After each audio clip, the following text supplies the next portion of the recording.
Les 12. De bank en het postkantoor. Wil je een brief versturen? Dan heb je postzegels nodig.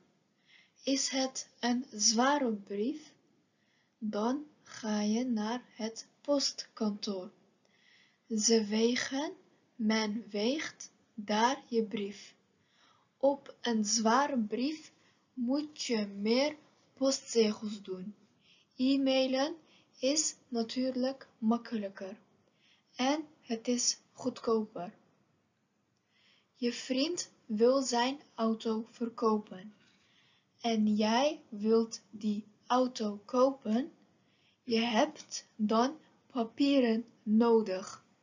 Die kun je op het postkantoor krijgen.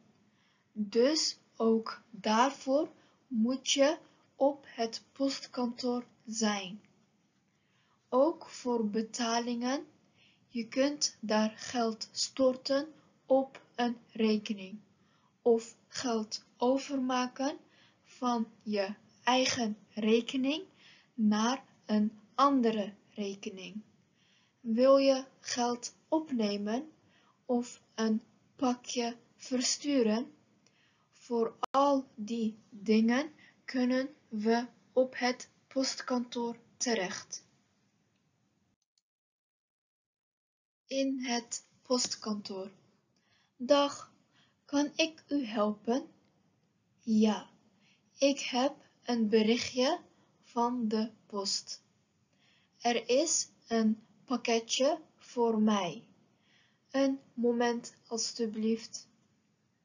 Alstublieft, hier is uw pakje. Dank u. Ik wil ook graag een rekening openen. Kan dat hier? Zeker, dat kan. Als u minimaal €500 salaris hebt. Hier is een formulier. Met dit formulier kunt u een rekening aanvragen. Dat moet u invullen. Als u klaar bent, geeft u het formulier weer aan mij. In een bank. Kunt u mij helpen?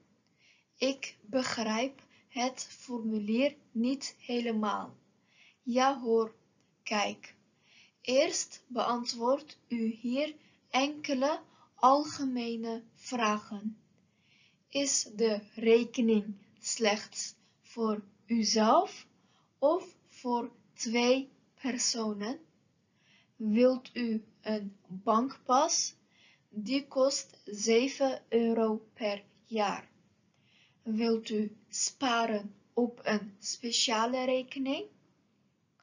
Hier vult u uw persoonlijke gegevens in, dus achternaam, voornamen, geslacht, man of vrouw.